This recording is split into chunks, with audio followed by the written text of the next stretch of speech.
Riwruok moro mok mar piny owacho mong'ere kaka Polycom Girls nobago nyasi mar dhialo nyiri kod mine mosebedo ka kedo ne ratich jowetegi e boma ma Nairobi kaka yor miyogi jip.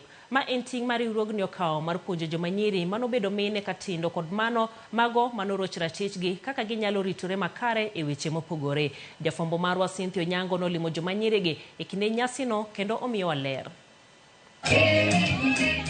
En nyasi mane okelo kanyakla rowere mathoth mawuok e Kibra e boma ma Nairobi. Nyasi mane omiyogi thuolo mar ndiso tueche kido mar Nya-Afrika ka ginduso miel gi mor ka girwako achiel kuom jotelo ma osebedo ka miyogi sir mar wach makweyo chuny. Bedo piny winjo wach matinende ne ochiego adhonde manomiyo moko kuomgi ok ne nyal pando pi wang'gi ka giparo moko kuom midhiero magisekaloe. Neno lit e lenda wang'gi ne omiyo manyo thuolo mar bilo wach kod moko kuomgi e ng'eyo matut sigandgi ma omiyo ne giriwore kod riwruok mar Polycom. Hilda Ombero manyara Sembo miya sigande ma omiyo sani okedo ne ratich joma nyiri. Kaka naneno ka seche moko jogo go mamwa to mamwa ne dwaro pesa ne koseuso ne gi kong'o, seche moko gimoro amora nyalo timore nikech mamwa ne onge gi ng'at manyalo dhire makonye nikech ging'eyo ni ma jakong'o ma onge gima nyalo konyago. Though ne an nyathi, gima nanyalo timo onge, babwa onge, there were no people around us to help. They were assaulting me sexually pia.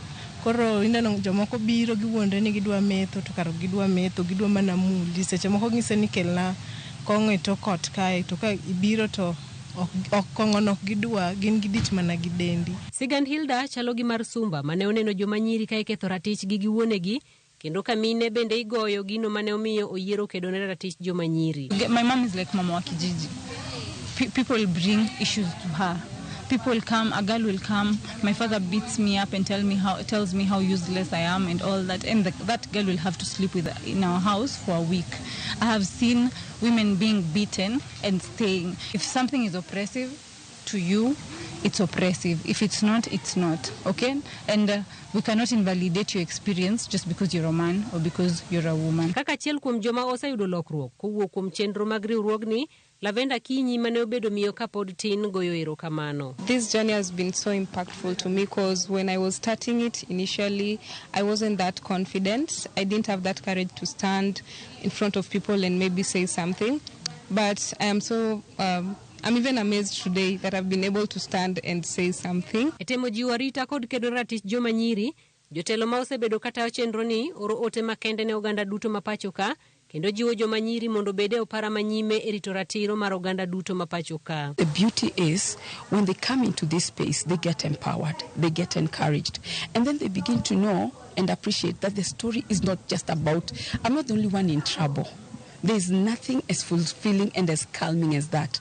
Knowing that in this whole wide world, these problems that I have, I'm not the only one.